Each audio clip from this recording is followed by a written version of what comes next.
नमस्कार, मैं doctor Arun Kumar Goyal Andromeda cancer hospital से। एंड्रोमेडा कैंसर हॉस्पिटल के कैंसर अवेयरनेस चैनल में जो पॉडकास्ट सीरीज़ चल रही है उसमें आज फिर हम एक और एपिसोड लेकर आपके सामने आए हैं। और आज का जो एपिसोड है उसमें हम लोग बात करने वाले हैं वैस्कुलर एक्सेस। तो ये वैस्कुलर एक्सेस थोड़ा टेक्निकल टर्म है, हम इसकी डिटेल्स आगे समझना चाहेंगे। तो उसके लिए आज हमारे साथ एक्सपर्ट हमारी हैं डॉक्टर वैशाली जामरे, जो एंड्रोमेडा ब्रेस्ट कैंसर सेंटर की डायरेक्टर एंड हेड हैं। एंड वैस्कुलर एक्सेस की फील्ड में इनका बहुत लंबा एक्सपीरियंस है। So firstly doctor Vaishali, welcome. Thank you. And सबसे पहले हम लोगों के इंटरेस्ट में ये जानना चाहेंगे कि एग्जैक्टली वैस्कुलर एक्सेस जब हम बोल रहे हैं तो what do we mean by it? Vascular access यानी हमारे कैंसर के ट्रीटमेंट में जो हम सिस्टमिक थेरेपी देते हैं, स्पेशली कीमोथेरेपी, उसके लिए हमें वेन को कैन्युलेट करने की ज़रूरत होती है। यानी वो जो दवाइयाँ होती है वो इंट्रावीनस रूट से पूरे शरीर में पहुंचाई जाती है। तो उसके लिए हमें आइदर हाथ से जो पेरिफेरल वेन्स हम जिसको कहते हैं उसको कैन्यूला लगा के एक्सेस करना पड़ता है, या अगर वो अवेलेबल नहीं है तो हम सेंट्रल वेन्स का इस्तेमाल करते हैं वीनस एक्सेस के लिए। तो मेडिकल ट्रीटमेंट में जैसे ग्लूकोज तो बहुत कॉमनली चढ़ाया जाता है, दवाइयों के इंजेक्शन भी देते हैं, तो हॉस्पिटल में जो मरीज़ भर्ती होते हैं उनको कहीं ना कहीं कैनुला लगाना तो बहुत रूटीन चीज़ है। तो हम यहाँ पे कैंसर में अलग से क्यों बात करना चाह रहे हैं vascular access? Correct, that is a very important question. जो आमतौर पे हम ग्लूकोज या जो नॉन कैंसरस जो दवाइयाँ देते हैं उससे एक्चुअली आपके जो वेन्स होते हैं वो ख़राब नहीं होते, लेकिन जो कीमोथेरेपी की दवाइयाँ होती है उससे जो वेन्स का जो अंदर की लाइनिंग जो होती है जिसको हम इंटीमा कहते हैं वो ख़राब हो सकती है, जिससे एक बार अगर एक वेन में कीमोथेरेपी की दवाई चढ़ गई तो वो अगली बार के लिए काम में नहीं आ सकती क्योंकि वो खराब हो जाती है, ब्लॉक हो जाती है। So that is the reason जिससे क्या होता है कि बार बार वो पेशेंट को वेन एक्सेस करना, पेरिफेरल वेन का एक्सेस करना बहुत कष्टदायक हो सकता है। तो जैसा डॉक्टर वैशाली ने बताया कि कैंसर की जो दवाइयाँ हैं वो वेन्स को डेफिनेटली डैमेज करती हैं, और इसीलिए वो एक वेन एक बार यूज़ होने के बाद दोबारा यूज़ नहीं हो पाती। और इस वजह से क्योंकि कैंसर के पेशेंट्स का जो ट्रीटमेंट है वो डेफिनेटली थोड़ा लंबे टाइम चलता है, थोड़े थोड़े गैप के बाद बार बार दवाइयाँ देनी पड़ती हैं, तो हमें नॉर्मल आईवी कैनुला की जगह कुछ और ऑप्शंस की ज़रूरत है। तो डॉक्टर वैशाली, ये जो हम वैस्कुलर एक्सेस कीमोथेरेपी के लिए या कैंसर ट्रीटमेंट के लिए स्पेसिफिकली बात कर रहे हैं, या जिसे हम लोग actually long term vascular access भी बोलते हैं, तो इसमें एक्चुअली क्या पॉसिबिलिटीज या क्या ऑप्शंस हैं जो पेशेंट के लिए अवेलेबल हैं? राइट, सो कीमोथेरेपी के एडमिनिस्ट्रेशन के लिए जो दो मुख्य ऑप्शंस पेशेंट्स के सामने होते हैं वो होता है कीमोपोर्ट, या जिसको हम वीनस पोर्ट कहते हैं, और दूसरा होता है पिक लाइन यानी पेरिफेरली इंसर्टेड सेंट्रल कैथेटर। सो ये दो मेन ऑप्शंस होते हैं पेशेंट्स के लिए। तो दो चीज़ें, वीनस पोर्ट और पिक लाइन। यहाँ पे मैं एक थोड़ा सा एक एडिशन और कर दूंगा कि एक टर्म और होती है जो कहीं हो सकता है आप लोग सुने, आर्टीरियल पोर्ट होते हैं। वो कुछ स्पेशलाइज्ड केसेस में आर्टीरियल रूट से कीमोथेरेपी दी जाती है, जैसे कभी लिवर के लिए होती है या कुछ और पोजीशंस के लिए होती है। तो वो पोर्ट्स होते हैं जो रीजनल कीमोथेरेपी के लिए यूज़ होते हैं। हम आज उसकी बात नहीं कर रहे, हम बात कर रहे हैं जब कीमोथेरेपी जो पूरे शरीर में जानी है उसकी बात कर रहे हैं। तो वीनस पोर्ट और पिक लाइन, तो ये जो दो चीज़ें हैं वीनस पोर्ट और पिक लाइन, तो हमने टर्म्स तो सुन ली, बट इनकी थोड़ी डिटेल्स के एग्जैक्टली क्या होते हैं ये दोनों? वीनस पोर्ट और पिक लाइन के बारे में मैं थोड़ा डिटेल बताना चाहूँगी। वीनस पोर्ट के दो कंपोनेंट्स होते हैं, एक होता है कैथेटर जो आपके शरीर के बड़ी वेन में जाता है, और चेम्बर जो आपस में दोनों को जोड़ा जाता है, एंड चेम्बर के थ्रू एक्चुअली कीमोथेरेपी की दवाई एडमिनिस्टर की जाती है। कैथेटर और पोर्ट का जो चेम्बर होता है वो दोनों एक्चुअली आपके शरीर में टोटली अंदर होते हैं, उसका कोई भी हिस्सा बाहर नहीं दिखाई पड़ता। एंड जो वीनस पोर्ट होता है वो हमेशा ओटी में ले जाके लोकल एनेस्थेशिया या थोड़ा सा कभी कभी आईवी इंट्रावीनस सिडेशन देके लगाया जाता है। इसके विरुद्ध जो पिक लाइन होती है, pick line is usually inserted through an OPD procedure. उसके लिए यूजुअली ओटी में ले जाने की जरूरत नहीं होती। It is a long line which is inserted through a when in your arm और उसका कुछ हिस्सा थोड़ा सा बाहर आता है और उसको एक ड्रेसिंग से हमेशा ढका हुआ होता है। पोर्ट का लेकिन कोई भी हिस्सा शरीर के बाहर से दिखाई नहीं पड़ता। कीमो जो पिक लाइन होती है उसका थोड़ा सा एंड, जो आखिरी वाला एंड होता है जहां पे हम इंट्रावीनस लाइन कनेक्ट करते हैं, वो वाला हिस्सा शरीर से थोड़ा सा बाहर होता है और उसको एक स्टराइल ड्रेसिंग से हमेशा ढक के रखना होता है। जो कीमो पोर्ट होता है, कीमो पोर्ट की एक बार डालने के बाद 4-5 दिन के लिए उसको जो कट लगाया जाता है उसके लिए उसकी ड्रेसिंग 4-5 दिन लगा के सफिशिएंट हो जाता है। उसके बाद में बार बार ड्रेसिंग करने की ज़रूरत होती नहीं है। लेकिन जब तक पिक लाइन लगी हुई है तब तक आपको उसको हर हफ्ते में एक बार ड्रेसिंग करनी होती है और उसको दवाई से फ्लश करना बहुत ज़रूरी होता है। So these are the major differences between port and PICC line. So जैसे डॉक्टर वैशाली ने बताया और मैं एक एग्जांपल दे सकता हूँ जिससे लोग रिलेट कर सकते हैं। पेसमेकर एक ऐसी चीज़ है जो काफ़ी टाइम से इस्तेमाल में है और बहुत लोगों ने देखा होगा। तो पेसमेकर भी एक छोटी सी डिवाइस होती है जो शरीर में स्किन के नीचे होती है और उसमें से वायर्स होते हैं जो हार्ट तक जाते हैं। तो कहीं ना कहीं एक तरह से हम सोचे तो पोर्ट को हम उससे कंपेयर कर सकते हैं। एक चैम्बर है और उसके साथ एक कैथेटर जा रहा है, लेकिन ये कैथेटर खून की नस के अंदर जाता है, जबकि पेसमेकर के वायर्स होते हैं वो हार्ट के बाहर होते हैं। सो बट पेशेंट के लिए रफली वो सिमिलर टाइप की चीज़ हो सकती है कि ना वो स्किन के नीचे है, अगर आप नहाएंगे तो उससे आपको कोई प्रॉब्लम नहीं होने वाली शुरू के 10-12 दिन जब तक स्टिचेस लगे हुए हैं, फ्रेश हैं, तब तक वो छोड़ करके। सो डॉक्टर वैशाली, पोर्ट और पिक लाइन हमने 2 तरीके देख लिए, तो इसमें से हाउ डू यू चूज़ या कैसे ये डिसाइड किया जाता है कि पेशेंट के लिए पोर्ट होना चाहिए, यूज़ करना चाहिए या पिक लाइन करना चाहिए, या ये चॉइस है कि दोनों में से कोई भी कर सकते हैं? ओके, सो जनरली जब भी हम वीनस एक्सेस की पेशेंट के साथ बात करते हैं तो हम दोनों ऑप्शंस पेशेंट को समझाते हैं। दोनों ऑप्शंस के कुछ बेनिफिट्स है, कुछ ड्रॉबैक्स है, वो भी समझाते हैं। And usually we let the patient decide कि वो क्या चाहते हैं। लेकिन जहाँ पे कीमोथेरेपी की जो प्रोसेस है वो बहुत अगर लॉन्ग ड्यूरेशन में चलने वाली है, then always a venous port is preferred. क्योंकि जैसे मैंने कहा कि आपको पिक लाइन के लिए बार बार ड्रेसिंग करना पड़ता है, and if it the patient needs chemotherapy या कोई भी systemic therapy for a long duration, तो वो पेशेंट के लिए थोड़ा सा कम्बरसम हो सकता है। इसलिए हम उस पेशेंट्स को फिर पिक लाइन की जगह पे पोर्ट का ज़्यादा प्रेफरेंस देते हैं। बट एक थोड़ा सा क्या कहेंगे, वन टाइम की जो कॉस्ट की बात आती है वो भी थोड़ा पेशेंट के लिए कंसिडरेबल इश्यू हो सकता है। सो पोर्ट और पिक लाइन के कॉस्ट में थोड़ा सा अंतर होता है। PICC lines are relatively less expensive compared to venous port and port insertion जो प्रोसेस होती है। So sometimes if the patient is has cash finance related constraints, then usually they prefer PICC line. But to give you the details कि जैसे repeatedly dressing करना, repeatedly उसको दवाई से flush करना, ये सारा जो कॉस्ट अगर हम ऐड करते हैं तो वन टाइम पोर्ट लगाने के यूजुअली कंपेरेबल हो जाता है। So if someone is thinking कि पिक लाइन थोड़ी सस्ती पड़ती है, तो अगर आप लॉन्ग टर्म उसका मेंटेनेंस का कॉस्ट देखोगे तो लगभग पोर्ट और पिक लाइन का बराबर ही आता है। मोर ओवर पेशेंट का प्रोफेशन क्या है, ये भी एक हम इम्पॉर्टेंट कंसिडरेशन होता है हमारा to guide about the venous access.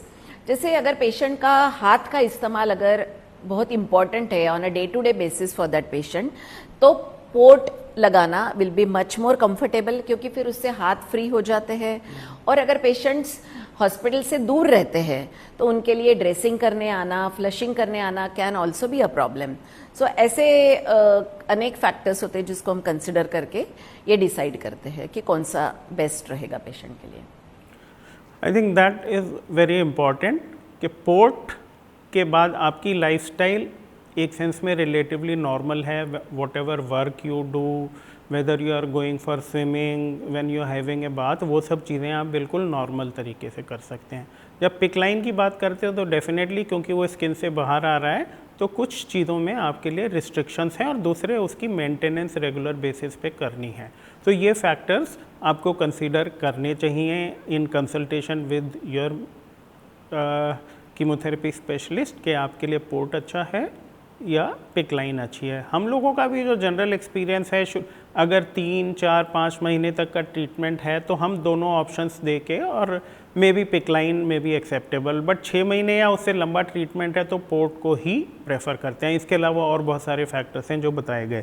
तो डॉक्टर वैशाली, जैसे अगर ये पोर्ट या पिक लाइन डालना है तो इसको जैसे पेशेंट में पोजीशन करने के लिए हम राइट हैंड, लेफ्ट हैंड कहाँ यूज़ करते हैं, किस तरह से डिसाइड करते हैं कि राइट।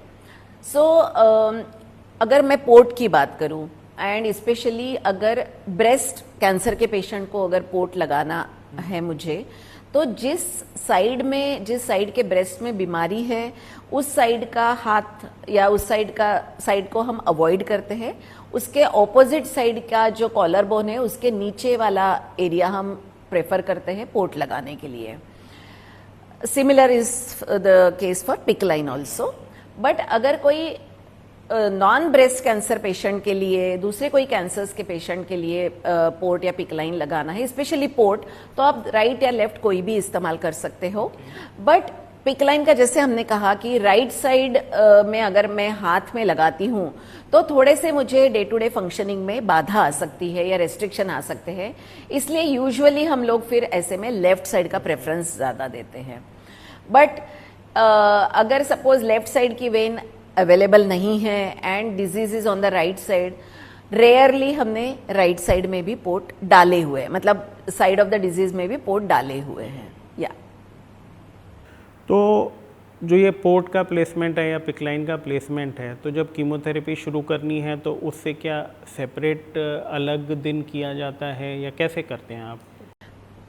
पहले हमारी एक्चुअली प्रैक्टिस अलग होती थी। पहले हम लोग कीमोथेरेपी जिस दिन शुरू करनी है उसके 2-3-4 दिन पहले पोर्ट या पिक लाइन लगाते थे। बट ओवर द इयर्स हमारा ये एक्सपीरियंस रहा है कि पेशेंट का जो ओवरऑल कंफर्ट है या उनके जो लॉजिस्टिक कंसर्न्स है उसको देखते हुए हम लोग क्या आजकल कर रहे हैं कि जिस दिन कीमोथेरेपी का पहला डोज उनको लगना है उसी दिन सुबह हम पेशेंट को एडमिट करके पोर्ट या पिक लाइन लगा देते हैं and after confirmation of the position कि हाँ सब कैथेटर का टिप वगैरह सब बढ़िया से पोजीशनड है, उसके बाद पेशेंट को हम कीमोथेरेपी देना शुरू कर देते हैं। एंड विद दिस पहले हमारे मन में जो डर होता था कि कोई इन्फेक्शन या कोई कॉम्प्लिकेशंस तो नहीं हो रहे हैं, बट ये देखा गया है कि सेम डे आप पोर्ट और कीमोथेरेपी अगर सेम डे भी करते हैं या पिक लाइन और कीमोथेरेपी सेम डे करते हैं तो कोई भी कॉम्प्लिकेशन का रिस्क बढ़ता नहीं है। इनफैक्ट ये पेशेंट के लिए काफ़ी कंफर्टेबल सिचुएशन हो जाती है। So this is important. जिस दिन कीमोथेरेपी आपकी पहली शुरू होनी है उसी दिन अगर आप हॉस्पिटल में थोड़ा सुबह जल्दी आते हैं, पोर्ट डाल दिया जाता है, तो इससे आपको 2 फ़ायदे हैं। एक तो आपको एक एडिशनल हॉस्पिटल विजिट बच जाता है, दूसरे आपकी कॉस्ट में भी सिग्निफिकेंट सेविंग है, क्योंकि जब भी आप एक सेपरेट हॉस्पिटल में एडमिशन बनाएंगे, चाहे डे केयर हो चाहे इन पेशेंट हो, तो उससे कॉस्ट आपकी ऐड होती है। सो कॉस्ट सेविंग भी है एंड डेफिनेटली कन्वीनियंस भी है and it is safe, and we have experience of nearly 25 to 30 years with this approach and we have found no problems with this approach.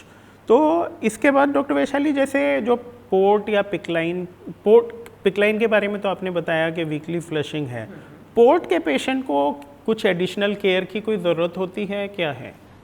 So usually port के patients को बहुत ज़्यादा care की ज़रूरत नहीं होती, बट डेफिनेटली कुछ instructions हम पेशेंट को ज़रूर देते हैं। वन इज़ कि एक बार पोर्ट के ऊपर की जो ड्रेसिंग है वो 7-8 दिन के बाद अगर हटा दी जाए, उसके बाद उनको डेली अच्छे से स्किन केयर करनी होती है। So washing that area of skin over the port with soap and water is daily necessary. और दूसरा बाकी सारे मूवमेंट्स और ये रेगुलर तौर पे कर सकते हैं, लेकिन बहुत जर्की मूवमेंट्स उस हाथ से करने के लिए हम उनको अवॉइड मतलब बताते हैं कि वो जर्की मूवमेंट्स ना करें। एंड पेशेंट को पेट के बल लेटने के लिए हम मना कर देते हैं, क्योंकि अदरवाइज वो जो स्किन है वो बिस्तर के साथ बार बार रगड़ने से पोर्ट का जो चेम्बर है वो एक्सपोज हो सकता है। कीमोथेरेपी जब चल रही है उस दौरान तो वो पोर्ट इस्तेमाल हो रहा है, तो उस दौरान बार बार उसको फ्लश करने की या अलग से फ्लश करने की ज़रूरत नहीं है। लेकिन कीमोथेरेपी ख़त्म होने के बाद हर 6 से 8 हफ्ते में जो पेशेंट्स एक्चुअली लोकल रहते हैं उनको मैं हर 6 से 8 हफ्ते में आके दवाई से फ्लश करने की सलाह देती हूँ। जो पेशेंट्स लोकल नहीं है, बाहर गांव से आना होता है, तो उनको फिर मैं हर 3 महीने की जो फॉलोअप विजिट होती है उसमें मैं कीमोपोर्ट फ्लशिंग की सलाह देती हूँ। कीमोथेरेपी के दौरान जब कीमोथेरेपी आज अभी लग रही है तो कीमोपोर्ट जब एक्सेस करते हैं तब एक बार हम बैकफ्लो चेक करके उसमें कीमोथेरेपी की दवाई शुरू कर देते हैं, और कीमोथेरेपी खत्म होने के बाद जब वो कीमोपोर्ट की निडल निकाली जाती है उसके पहले उसको हिपैरिनाइज सलाइन से फ्लश किया जाता है, सो दैट उसके अंदर कोई ब्लड का क्लॉट ना जमे। So these are the standard precautions which are to be taken for ports. तो जब पेशेंट की कीमोथेरेपी ख़त्म हो गई उसके बाद पोर्ट या पिकलाइन का क्या किया जाता है? पिकलाइंस तो यूजुअली हम लोग जिस समय कीमोथेरेपी खत्म हो जाती है वी रिमूव द पिकलाइन, क्योंकि इतना लंबा समय जब तक पेशेंट का फॉलोअप चल रहा है तब तक पिकलाइन को संभाल के रखना इज नॉट पॉसिबल। बट कीमोपोर्ट्स आप आराम से कई साल तक, स्पेशली 4-5 साल तक भी रख सकते हैं, प्रोवाइडेड उसकी केयर अच्छे से की जाए। जैसे मैंने आपको कहा कि सही वक्त पे उसका हिपैरिनाइज सलाइन से फ्लशिंग करना, उसकी केयर करना, उसके ऊपर की स्किन की हाइजीन मेंटेन करना, ये अगर आप कर सकते हैं तो आप उसको you can continue to keep chemoports for few years. तो ये जो 2-3 साल 4 साल अगर पोर्ट रखा तो उस पीरियड में पेशेंट को उससे कोई प्रॉब्लम नहीं फील होती है या कोई कॉम्प्लिकेशन तो नहीं है? कोई ऐसे प्रॉब्लम नहीं होती है। Patients are very comfortable with chemoports. आज तक ऐसा कोई भी मेजर प्रॉब्लम या डिस्कम्फर्ट पेशेंट्स ने नहीं रिपोर्ट किया है। So we have options, but chemoport जो है एक वो ट्रूली लॉन्ग टर्म सॉल्यूशन है, कन्वीनियंट है। शुरू में अपफ्रंट कॉस्ट ज़्यादा है, but over a period of time जो कॉस्ट सेविंग अदरवाइज होती है उसकी केयर और मेंटेनेंस में, तो वो मेरे ख्याल में कहीं ना कहीं मैच हो जाती है। दूसरा ये कि ये कीमो ख़त्म होने के बाद भी अगले 2-3-4 साल के पीरियड के लिए इट कैन बी रिटेन्ड, और फ्यूचर में अगर रिक्वायरमेंट हो तो वो आपके काम आ सकता है। तो यहाँ पे जब ये हम एक सवाल आई थिंक मेरे को अभी याद आया कि पेशेंट है जिसको पोर्ट है और वो अपने घर पे है, उसको सडनली सपोज कोई डिसेंट्री हो गई, न्यूमोनिया हो गया और उसको ट्रीटमेंट की ज़रूरत है, तो ऐसे केस में क्या पोर्ट का use, what do you say about it, कि अगर वहाँ पे जो लोकल उसके डॉक्टर्स हैं वो पोर्ट को यूज़ करें? आइडियली कीमोपोर्ट का जो यूज़ होना चाहिए वो कीमोथेरेपी के लिए ही आइडियली होना चाहिए, बिकॉज कीमोथेरेपी एडमिनिस्ट्रेशन या कीमोपोर्ट के लिए जो हम निडल एक्सेस निडल जो डालते हैं वो एक स्पेशल टाइप की निडल आती है। कोई भी ऑर्डिनरी आईवी निडल आप उसमें यूज नहीं कर सकते। एंड पेरिफेरली जब भी आप कहीं जा रहे हो, स्पेशली आप इमरजेंसी में जा रहे हो, वहाँ पे वो कीमोपोर्ट एक्सेस निडल अवेलेबल होगी ही, ये नहीं होता। मोर ओवर जिस हॉस्पिटल में आप जा रहे हो वहाँ पे अगर कीमोथेरेपी और कीमोपोर्ट्स को हैंडलिंग की अगर ट्रेनिंग नहीं है, then it is not advisable to use that port, क्योंकि उसमें इन्फेक्शन वगैरह होने का या थ्रोम्बोसिस होने का डर रहता है। तो I think this is also an important message. Chemoport available है आपके बॉडी में, यूज़फुल भी है, लेकिन उसको यूज़ करने के लिए थोड़ी स्पेशलाइज्ड ट्रेनिंग की रिक्वायरमेंट होती है, जो हॉस्पिटल की जो डॉक्टर्स और नर्सिंग की टीम होती है। सो किसी भी हॉस्पिटल में अगर कीमोपोर्ट को यूज़ करना है कीमोथेरेपी से अलग किसी पर्पस के लिए, तो it should be made sure कि वहाँ की टीम कीमोपोर्ट को यूज़ करने के लिए एक्सपीरियंस्ड है और वो ख़ास तरह की जो नीडल है, एक्चुअली उसे बोलते हैं हम लोग हुबर नीडल, वो नीडल अवेलेबल होनी चाहिए कीमोपोर्ट में। ऑर्डिनरी जो आईवी नीडल है वो कभी भी कीमोपोर्ट के लिए यूज़ नहीं की जाती है। इसके साथ I think I would like to stop here today. Chemoport और वैस्कुलर एक्सेस एक ऐसा टॉपिक है जिस पे ढेरों और बहुत सारे सवाल हो सकते हैं, तो मे भी हम किसी और दिन एक कीमोपोर्ट पे एक फॉलोअप सेशन कर सकते हैं। मीनवाइल अगर आपके कोई कमेंट्स या क्वेश्चंस हो तो आई वुड रिक्वेस्ट कि आप उनको शेयर करें, तो हम उसको अगले सेशन में इंक्लूड करने की कोशिश करेंगे। With that I would like to thank doctor Vaishali and like to thank all of you for joining us for this session and request you to follow our cancer awareness channel, like, share and subscribe, ताकि ये information का जो resource है ये ज़्यादा से ज़्यादा लोगों को अवेलेबल हो सके। Once again I am doctor Arun Goyal, surgical oncologist at Andromeda cancer hospital. Thank you. Thank you.